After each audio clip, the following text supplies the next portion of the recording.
आजदेखि फेरि अर्को आइपिओ खुलेको छ।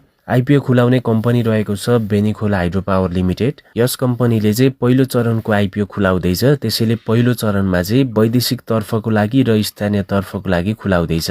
कम्पनीले वैदेशिक तर्फको लागि चाहिँ 1,04,000 किता सेयर छुट्याएको छ भने प्रति किताको मूल्य 100 रुपियाँको दरले भर्न मिल्नेछ। सेक्टर हाइड्रो पावरमा पर्छ र यसको लागि इस्यु म्यानेजरको रूपमा चाहिँ एनएमबी क्यापिटल लिमिटेडलाई राखिएको छ। र वैदेशिक तर्फको लागि आज चैतको 1 गतेदेखि 5 गतेसम्मको लागि यो आइपिओ बिक्री खुला हुनेछ। वैदेशिक तर्फबाट आइपिओ भर्दै हुनुहुन्छ भने 10 किता मात्रै भर्नुहोला, त्योभन्दा धेरै भरेर चाहिँ कामै छैन।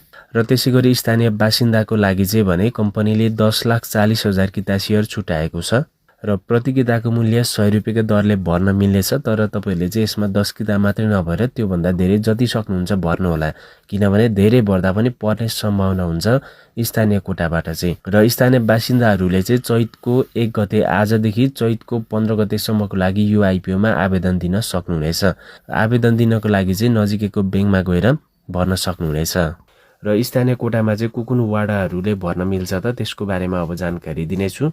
सोलुखुम्बु जिल्लाको सोलुदुधकुण्ड नगरपालिका वार्ड नम्बर 2, 3, 4 का स्थानीय बासिन्दाहरूलाई 5,20,000 किता सेयर यानि कि 50% चाहिँ छुट्याएको छ। यति बाँडफाँड गर्नेछ र यानि कि अब यो वाडाहरूले भर्न मिल्नेछ।